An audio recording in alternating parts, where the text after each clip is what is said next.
Olá, tudo bem, meu amigo? Tudo bem, minha amiga? Que alegria estar aqui com você para o nosso tema de hoje. A nossa Semana Santa, restaurados em Cristo, está uma bênção. É ou não é verdade? Tá gostando? Maravilha! Que Deus abençoe você, sua casa, sua família. Que Deus proteja cada um de nós nesses dias difíceis. Amém? Bem, você já sabe, eu sou o pastor Luiz Gonçalves e trabalho como pastor em toda a América do Sul, na área de evangelismo, e pela graça de Deus, tenho um programa na Novo Tempo, que é o Arena do Futuro. É um prazer estar aqui com você, justamente para falar de assuntos relacionados a Jesus nesse período de Semana Santa. Eu quero convidar você a pegar sua Bíblia, a se concentrar agora para tudo que está fazendo aí, por favor, concentre-se, porque o tema de hoje é muito, muito importante. Só que antes, nós vamos fazer uma oração, tá? E o tema que vamos tratar hoje é como a vitória é conquistada. É um tema poderoso. Antes, vamos orar. Senhor nosso Deus, obrigado por esse momento em que vamos abrir a Tua palavra, estudá-la. Pedimos sabedoria, pedimos a direção do Senhor e que o Senhor abençoe cada pessoa que está comigo agora nesta programação especial. Em nome de Jesus, amém. Amém. Bom, você já sabe que o tema de hoje é um tema interessantíssimo, como a vitória é conquistada. Bom, você já viu que só pelo tema, pelo título de hoje, você já percebeu que tem tudo a ver com a nossa vida, com o nosso dia a dia. Mas eu não estou aqui para pregar sobre nós, estou aqui para pregar sobre Jesus. Afinal, estamos numa semana especial e para falar desse assunto, eu convido você a pegar sua Bíblia, abri-la comigo no Evangelho de São Mateus, no capítulo 26, dos versos 36 a 38. Depois eu vou citar mais alguns, mas por enquanto é esse daqui. Diz assim: em seguida, foi Jesus com eles a um lugar chamado Getsêmani e disse aos seus discípulos: assentai-vos aqui enquanto eu vou ali orar. E levando consigo a Pedro e aos 2 filhos de Zebedeu, começou a entristecer-se e a angustiar-se. Então lhes disse: a minha alma está profundamente triste até a morte. Ficai aqui e vigiai comigo. Vamos agora ler o verso 42. Disse: tornando a retirar-se, orou de novo, dizendo: meu pai, se não é possível passar de mim este cálice, sem que eu beba, faça-se a tua vontade.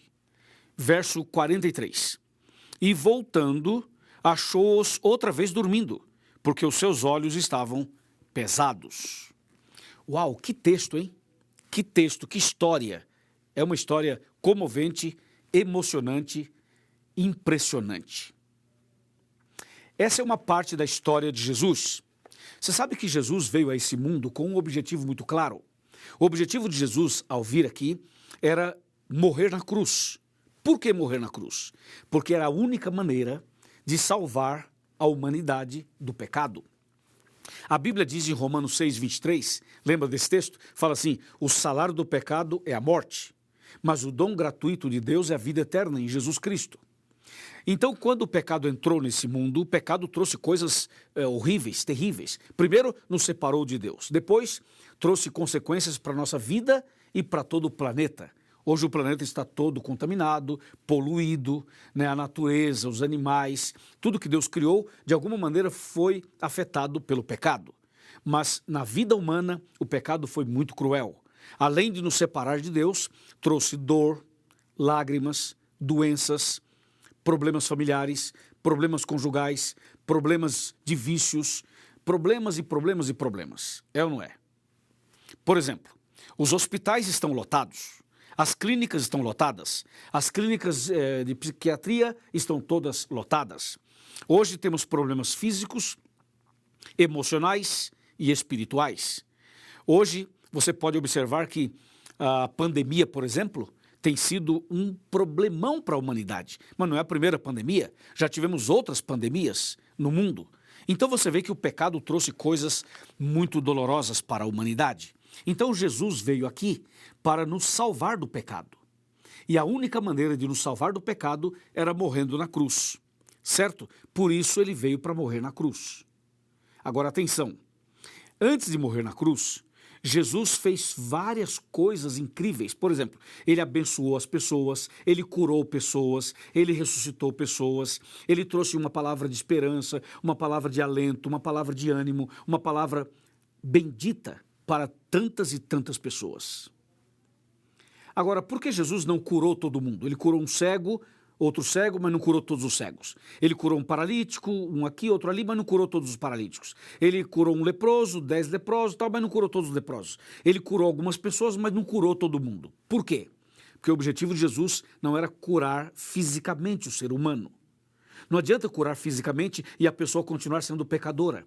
Entendeu ou não? Se Jesus cura todo mundo fisicamente, e todo mundo fica saudável fisicamente, mas ainda com a natureza pecaminosa, nós seríamos pecadores saudáveis. Seria uma tragédia. Então Jesus curou algumas pessoas só para dar o exemplo e dizer o seguinte: no reino de meu Pai não haverá mais doença, não haverá mais sofrimento, não haverá mais problema nenhum. Mas o seu objetivo era a cruz, porque na cruz ele traria a vacina contra o vírus mais letal que existe, que é o pecado. Por isso, ele foi até a cruz do Calvário. Mas antes de chegar na cruz, Jesus passou por um lugar muito doloroso, o Getsêmani. Ele foi ao Getsêmani orar. A Bíblia diz que Jesus falou assim: a minha alma está profundamente triste. A Bíblia diz que Jesus estava triste e tinha medo e estava em agonia. Jesus passou por esses sentimentos todos porque Jesus, no Getsêmani, era um momento crucial do seu ministério, era um momento crucial de todo o plano da salvação, era o momento mais importante para mim e para você também. Então Jesus, quando foi ao Getsêmani, ele sentiu sobre si o peso dos meus pecados e dos seus pecados, o peso dos pecados de toda a humanidade. Por isso ele fala que a minha alma está profundamente triste, ele diz aqui no texto. Veja só, vou ler de novo, Mateus capítulo 26, verso 36. Em seguida foi Jesus com eles a um lugar chamado Getsêmani e disse aos seus discípulos: assentai-vos aqui enquanto vou ali orar. 37. E levando consigo a Pedro e aos 2 filhos de Zebedeu, começou a entristecer-se e a angustiar-se. Então você imagina Jesus triste e angustiado? Você imagina Jesus tendo medo de morrer? Você imagina Jesus passando por essa situação tão dura e tão dramática? E por quê? Porque Jesus estava levando sobre si os pecados de toda a humanidade. Deixa eu explicar um pouquinho para você esse assunto, antes de eu ler o outro texto. Imagina, por exemplo, pegar todos os meus pecados, minhas angústias, meus sofrimentos, meus problemas, aí soma aos meus, vamos somar os seus agora. Pega os seus pecados, problemas, angústias, todos, somamos os meus e os seus. Agora vamos somar com todo mundo que mora no Brasil. Imagina todos os pecados de todos os moradores do Brasil, as angústias, os sofrimentos de todos os moradores do Brasil. E imagina, por exemplo, agora, se nós somássemos aos pecados dos 210 milhões de habitantes do Brasil, se nós somássemos a estes os pecados de todos os moradores da América do Sul e todo mundo da América Latina. E se nós somássemos os pecados e os problemas e angústias e sofrimentos e lágrimas de todos os moradores da Terra, mais de 7 bilhões de seres humanos. E se nós acrescentássemos a isto os pecados dos que já viveram e já morreram e dos que ainda vão nascer, ainda vão viver e ainda vão morrer. Imagina quantas pessoas e quantos pecados, quantos problemas, quanta situação no mundo inteiro. É muita coisa, não é? Agora faz o seguinte, pega tudo isso e coloca sobre uma pessoa só. Entendeu ou não? Foi isso que aconteceu no Getsêmani. Jesus estava levando sobre si o peso dos pecados de toda a humanidade. Por isso ele estava triste, ele estava abatido, ele estava angustiado. E agora eu estou com a Bíblia aberta em Lucas. Lucas capítulo 22, verso 39. Diz assim: e saindo foi como de costume para o Monte das Oliveiras com os seus discípulos. E o verso 40 fala assim: e chegando a um lugar escolhido, Jesus lhe disse: orai para que não entreis em tentação. Verso 41, ele por sua vez se afastou cerca de um tiro de pedra e de joelhos orava. Verso 42, dizendo: Pai, se queres passa de mim este cálice, contudo não se faça a minha vontade, sim a tua. 43, então lhe apareceu um anjo do céu que o confortava. 44, e estando em agonia, orava mais intensamente, e aconteceu que o seu suor tornou-se como gotas de sangue caindo sobre a terra. Que impressionante, não é, meu amigo? Não é, minha amiga? Pois é, Jesus passou por isso. E como ele lidou com isso? Jesus lidou com isso de duas maneiras, basicamente. A primeira, ele tinha os seus amigos ali. Ele falou, orem comigo aqui. Então você também, nos seus momentos de angústia, nos seus momentos de sofrimento, você tem que buscar a ajuda dos amigos. E em segundo lugar, Jesus foi orar. A oração para Jesus era a respiração da alma. Jesus orava porque ele estava ali como homem, ele estava ali como ser humano, e como ser humano precisava orar, ensinando a mim e a você o segredo da vitória. O segredo da vitória é orar, é buscar a Deus em oração. Este é o segredo da vitória. Você entende? Jesus foi ali para mostrar como que a vitória é conquistada, em oração, em oração. E ele orou intensamente, orou muito. A Bíblia chega a dizer que Jesus orava tão intensamente que o seu suor se transformou em gotas de sangue. E diz a Bíblia que Jesus orava tanto, que Jesus estava numa angústia tão grande que Deus mandou um anjo para confortá-lo. Sabe, nos seus momentos de angústia, nas suas lutas pessoais, naquelas madrugadas da vida, quando você não consegue dormir, quando o sono não vem, quando os problemas assaltam os seus pensamentos, quando os problemas invadem o seu coração, quando você se sente incapaz, impotente, quando você sente que o peso é demasiado, é muito grande, a depressão é muito forte, eu vou te dizer uma coisa, busque a ajuda dos amigos, busque a ajuda de profissionais, claro, mas não esqueça, a oração. A oração é o segredo, porque quando você ora a Deus, quando você vai a Deus em oração, Deus não só te abençoa, Deus não só te alivia, como Deus te direciona ao profissional certo, à pessoa certa, ao lugar certo. Deu para você entender? A oração é o segredo. Jesus foi ao Getsemane orar. Amém? E a oração de Jesus não foi aquela oração irresponsável como alguns fazem hoje. Jesus não chegou assim e falou, meu Deus, ou o Senhor me abençoa, ou eu não quero mais saber desse negócio, ou o Senhor me abençoa, ou eu não vou mais para a cruz, ou o Senhor me abençoa, ou o Senhor não é mais meu pai. Jesus não fez uma oração rebelde, uma oração irresponsável. Jesus orou da seguinte maneira, meu Deus, se for possível, se for da tua vontade, passa de mim este cálice. Ou seja, Senhor, se houver um jeito de salvar a humanidade sem que eu morra, faça isso. Mas não faça a minha vontade, sim a tua. Eu queria que você agora prestasse atenção nessa parte final da mensagem. Quando Jesus orou dizendo, meu Deus, se for possível, passa de mim esse cálice. Naquela hora o mundo parou, o universo parou, o céu parou, os demônios pararam. Porque quando Jesus diz, meu Pai, se for possível, passa de mim esse cálice. Houve um silêncio no céu e na terra, houve um silêncio no universo inteiro, os mundos inteiros, todos os mundos, os planetas, tudo parou. A concentração toda estava no Getsemane. Quando Jesus disse, meu Deus, se for possível, passa de mim esse cálice. Se Jesus quisesse desistir, ele poderia. Se Jesus quisesse voltar, ele poderia. Ele poderia falar, meu Deus, não quero morrer mais, eu quero voltar para o céu. Deus falaria, filho, volta, está tudo bem. Se Jesus quisesse parar por ali, ele pararia. Só que se Jesus parasse, eu estaria perdido, você também estaria perdido. Você me entende? Então quando Jesus disse, se for possível, passe de mim esse cálice, o diabo olhou e pensou, opa, ele vai desistir. Agora que ele vai desistir. O diabo torcia para Jesus desistir, para que você e eu não fôssemos salvos. Mas o céu inteiro torcia, apoiava, esperava que Jesus continuasse. Mas a decisão era de Jesus. Porque nós temos livre-arbítrio para decidir. Deus mandou um anjo para confortar Jesus, mas deixou que Jesus decidisse.